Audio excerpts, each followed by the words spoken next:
Test ಆಗದೆ ಹಂಗೆ ಇರುವಂಥದ್ದು ಒಂದು ಪ್ರಕರಣ ಅಂದರೆ ಅದಕ್ಕೆ 8-20 ಅಂತ ಆರೋಗ್ಯ ಇಲಾಖೆ 20-25 ಅಂತ ನಾವು ತಗೊಳ್ಬೇಕು. 1 × 25 ಅಂತ ಅಂದರೆ ಅಷ್ಟು ಜನಕ್ಕೆ ಇರುತ್ತೆ ಅಂತ. 250 × 20-25 ಅಂದರೆ ಎಷ್ಟಾಯಿತು ಲೆಕ್ಕ ಹಾಕೊಳ್ಳಿ. ಅಷ್ಟು ಹಂತದಲ್ಲಿ ನಮ್ಮಲ್ಲಿ ಪ್ರಕರಣ ಇರ್ಬೋದು ಅಂತ ಅಂದಾಜು.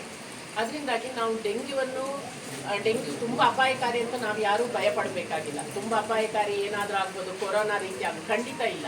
ಆದರೆ ನಾವು ನೆಗ್ಲೆಕ್ಟ್ ಮಾಡಿದರೆ ಮಾತ್ರ ಅದು ಅಪಾಯಕಾರಿ ಆಗೋ ಸಾಧ್ಯತೆ ಇರುತ್ತೆ. ಅದು ಬಿಟ್ಟರೆ ಖಂಡಿತ ಅಪಾಯಕಾರಿ ಅಲ್ಲ.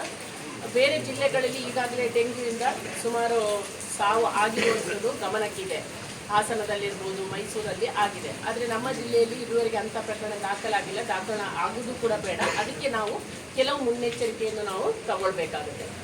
ಒಂದು, ಡೆಂಗ್ಯೂನ ನಾವು ತಡೆಯೋದು ಮೊದಲೇ ಎಚ್ಚರಿಕೆಯಿಂದ ಇದ್ದರೆ ಡೆಂಗ್ಯೂವನ್ನು ಖಂಡಿತ ನಿಯಂತ್ರಣ ಮಾಡೋದಕ್ಕೆ ಸಾಧ್ಯ ಆಗುತ್ತೆ.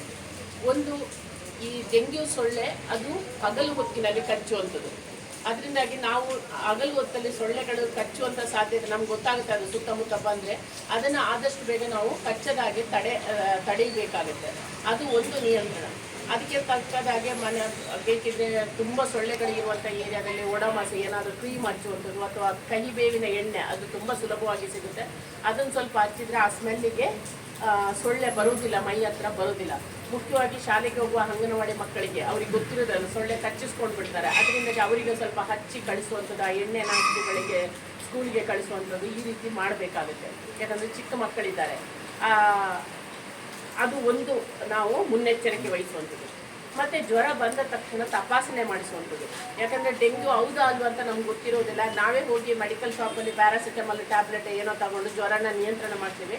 ಆದರೆ ಡೆಂಗ್ಯೂ ಆಗಿದ್ದರೆ ಒಳಗಿಂದಲೇ ಏನಾಗುತ್ತೆ, ಪ್ಲೇಟ್ಲೆಟ್ ಕೌಂಟ್ ಕಡಿಮೆ ಆಗುವಂಥದ್ದು ಅಥವಾ ಬೇರೆ ರೀತಿಯ ತುಂಬ ಸಿವಿಯರ್ ಆದರೆ ಒಳಗಡೆಯಿಂದಲೇ ಬ್ಲೀಡಿಂಗ್ ಆಗುವ ಸಾಧ್ಯತೆಯೂ ಇರುತ್ತೆ. ಅದು ತುಂಬ ಅಪಾಯಕಾರಿ ಹಂತಕ್ಕೆ ಹೋದರೆ. ಅದರಿಂದಾಗಿ ಚೆಕ್ ಮಾಡಿದರೆ ಡಾಕ್ಟ್ರು ಏನು ಹೇಳ್ತಾರೆ ಅದನ್ನು ಕೇಳಿಕೊಂಡು ಅದರ ಪ್ರಕಾರ ಮುಂದುವರಿಯೋದು ಸೂಕ್ತ ಆಗಿರುತ್ತೆ. ಜ್ವರ ಬಂದ ತಕ್ಷಣ ಮಕ್ಕಳಿಗಾಗಲಿ ದೊಡ್ಡವರಿಗಾಗಲಿ ಯಾರಿಗೇ ಆದರೂ ಒಮ್ಮೆ ಚೆಕ್ ಮಾಡಿಸೋದು.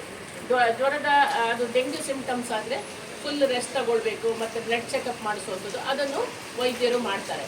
ಅದರಿಂದಾಗಿ ಅವರ ಒಂದು ಸೂಚನೆ ಮೇರೆಗೆ ಮುಂದುವರಿಯೋದು ಸೂಕ್ತ. ಯಾವುದೇ ಜ್ವರ ಅಂತ ನೆಗ್ಲೆಕ್ಟ್ ಮಾಡೋದು ಬೇಡ. ನಾವೇ ನೋಡ್ಕೊಳ್ಳೋಣ, ಒಂದು 2 ದಿನ ನೋಡೋಣ ಕಡಿಮೆ ಆಗುತ್ತೆ ಅಂತ ಬೇಡ.